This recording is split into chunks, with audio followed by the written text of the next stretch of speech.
Today I'm going to show you how you can take a stock DualShock 4 and turn it into the ultimate FPS gaming controller.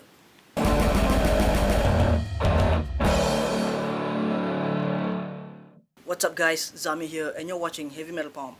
Recently I did a video talking about the PS4 controller and how you can improve the analog stick feel on it. Well, today I'm taking it a step further. I purchased a bunch of parts and kits and have given my DualShock 4 a complete overhaul. And before I get any further, I just want to mention that this isn't a sponsored video and that I purchased everything with my own money. With that out of the way, let's get into the video. Now unfortunately, this video isn't meant to be a tutorial on how to do all these mods. I didn't want to get sidetracked with getting footage while trying to mod the controller, especially because this was my first time trying to do this. With that said, there are plenty of tutorials on how you can do these mods and I'll link the ones that have helped me down below. First, I'm gonna list out all the mods and kits that I got for the controller.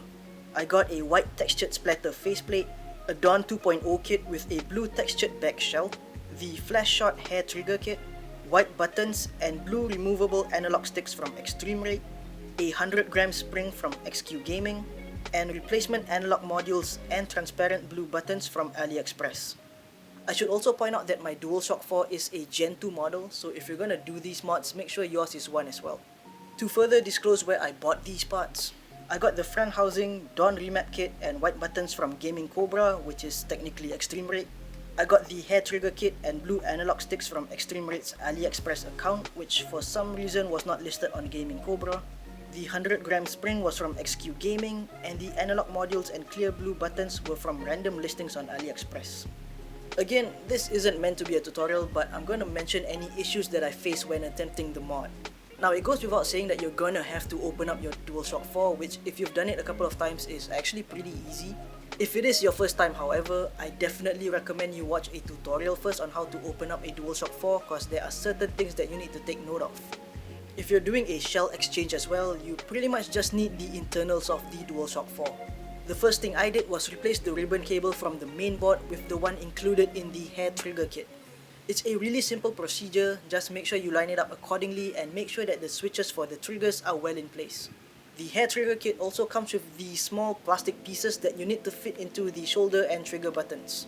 Now this was where my first issue came up. My initial plan was to use clear blue buttons for the triggers on my controller. However, the plastic pieces that you need to fit into the triggers don't fit in them at all. When I tried to use the white triggers, they feel more squishy rather than clicky. I feel that the kit works best with stock DualShock 4 triggers, which was why I ended up using them instead. After that, I just set the motherboard aside for the rest of the mods. If you're wondering what the spring and analog modules are for, I had planned to do a mod to increase the stick tension for the right analog. If you play FPS games, having an increased tension for your aiming helps to slow it down a bit and just makes you more precise. I saw this mod from XQ Gaming and they made it look a lot more easier than it actually is. How the mod works is that first you need an analog module, you open it up and then you replace the spring with one that you can buy from XQ Gaming's website. I did find it a bit tricky to do, but with enough finagling, I actually managed to do the spring swap. Removing the analog module from the motherboard is ridiculously tricky. I even had to purchase a heat gun, which is a must if you're even gonna try this. With some patience, I managed to get the analog module out and did the swap. Sadly though, the story doesn't end there. You can definitely feel the increased tension with the right stick, but it wasn't working properly in game.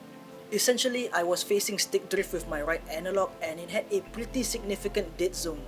I tried fixing it, I tried to adjust the spring and all, but I just couldn't manage to get it working properly. I even tried to swap it back with a stock module, but it still doesn't work properly. I basically messed up a controller. I didn't have much of a choice, so I had to sacrifice another controller just to continue the mod, and now I have a messed up DualShock 4. Moving on, let's talk about the Dawn 2.0 kit. What this does is it gives you two reprogrammable back buttons to your controller. This mod can technically be done without any soldering, but I figured I'd just go the extra mile. The soldering is only required if you want to reprogram your L3, R3 and even the touchpad to the back buttons. The kit comes with a ribbon cable, a small board with several wires coming out of it, the rear shell, and of course the included back buttons. It also comes with this massive instruction sheet with photos of what you need to do, which I found really helpful. Again, I'm not going to go in detail on how to do the mod, but in the description down below I will include a link to a tutorial. As far as issues go, this kit was surprisingly easy to install. Despite how complex it looks, I didn't really encounter any issues when I was doing it.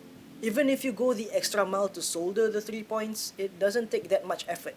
After I was done with the remap kit, I was ready to piece everything back together. I swapped out the analog sticks with the ones that I got and carefully screwed everything back together.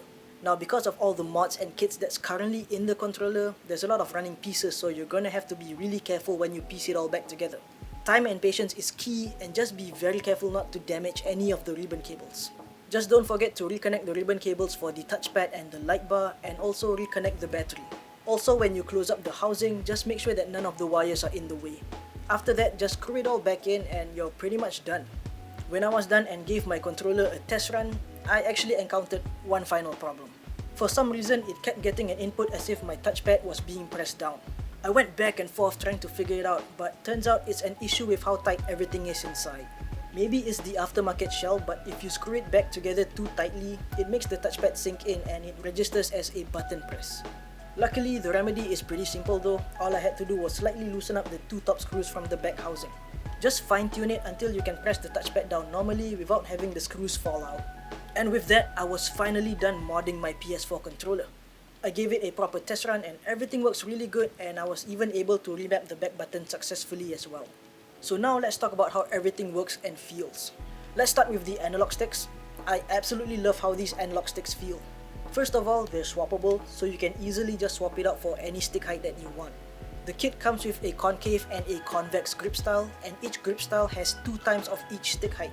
A short one, a medium height one, and a tall one. The grips on them feel really good as well. I don't feel like I need to use any thumb grips for them. And more importantly, these don't get stuck like the Xbox sticks that I was using previously. Next up, let's talk about the hair trigger kit. This is another one that I'm very pleased with. Now I will admit, it does feel a bit weird at first, but once you get used to it, they work really great. Having that reduced distance to actuate the triggers is super helpful for FPS games.